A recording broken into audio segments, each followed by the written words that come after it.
All right, guys, what is going on? Welcome in. So, look, first things first, obviously, I'm in a brand new setting here. Yesterday, I actually moved across the state, so I'm living on the west coast of Florida now, and been pretty busy with like the packing, the unpacking, and everything that goes with a move. But I gotta be 100% honest with you. I couldn't wait another minute without making this video. Okay, why? Because the New York Jets are finally playing some meaningful football this Sunday against the divisional rival Buffalo Bills. Okay, the same Bills team that every fan out there, right? Every fan of the country, every fan of the world is predicting to not only win the AFC East, but to finally emerge and separate themselves from the pack of being some like borderline playoff contender rebuilding team. The Bills, okay, finally have righted their ship, and it's trickled down, right? They have their GM Brandon Bean, they have their coach Sean McDermott, they have a really nice young core of players like Josh Allen and Dawson Knox and Singletary and Ed Oliver and Edmonds and White and all these different guys. So the point I'm trying to get at is that the New York Jets have got to be prepared as we head into Buffalo on Sunday. Okay, we have to cross our T's, we have to dot our I's, because the Bills are too talented, they're too well coached to just lay down or just to, have mistakes throughout the game and just give the game away. They're not going to do that. This is a playoff team last season and arguably should have beat the Houston Texans if it wasn't for a couple missed tackles. So the Jets have got to be, on top of it, right? So as I was driving over to the West Coast, I had a lot of time to myself, a lot of time to think. And one of the things I actually tried to do was put myself in the shoes of defensive coordinator Greg Williams. What if I was Greg? What would I do to try to stop this to try to stop this Josh Allen led offense, right? This rushing attack with Singletary, and last year was Frank Gore, and Josh Allen's running ability, all headed by Brian Daboll. If I'm Greg Williams, what would I try to do? And over and over and over, people have been saying how good of a rushing team that this Bills offense is, right? They run on everybody. I mean, you can even go back to the Thanksgiving game on Dallas, or against Dallas rather, last year. They ran all over Dallas, right? Allen picking up third downs, like crucial third downs and stuff with his legs, just scrambling and just making plays.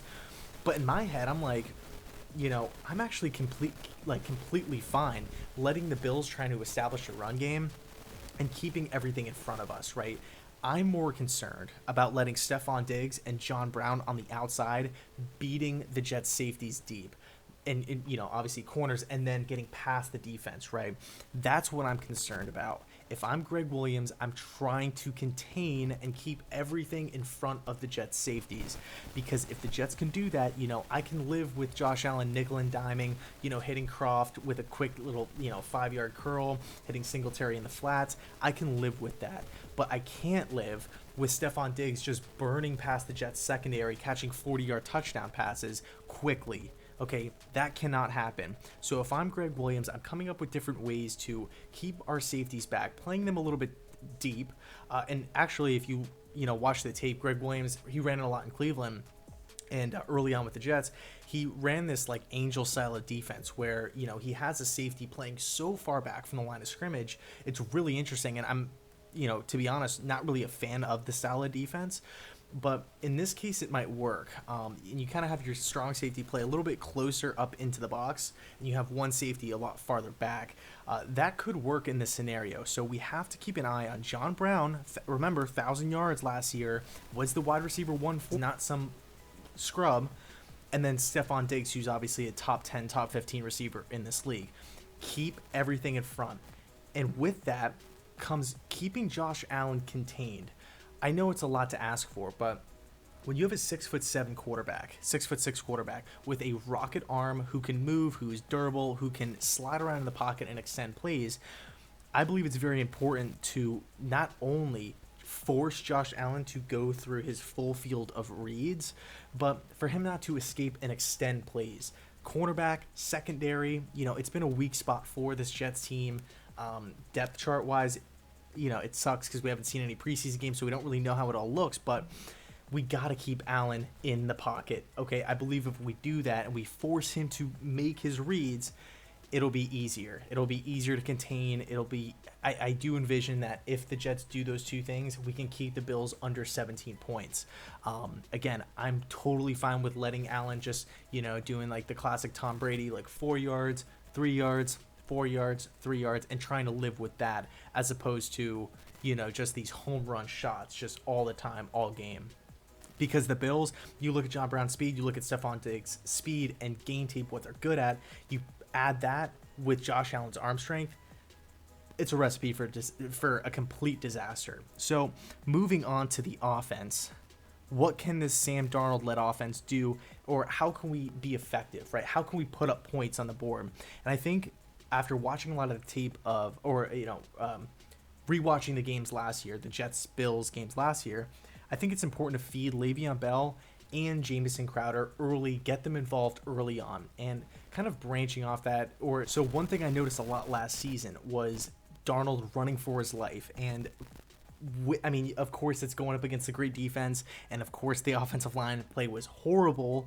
But I think if Sam Darnold can just make easy snap decisions, just slants to Jamison Crowder, little out routes to Crowder, and just trying to get guys involved, but specifically targeting on Le'Veon Bell out of the flat and hitting quick little turnaround checkdowns, and then guys like Jamison Crowder in the slot, guys that can create separation early. I think that's how we're going to have a lot of success against this Bills defense, okay? Because it is, you look at across the entire league, right, the complete landscape, what offense out there last season, and again, 2 separate years, but what offense last year had success against this Bills defense? It's few and far between.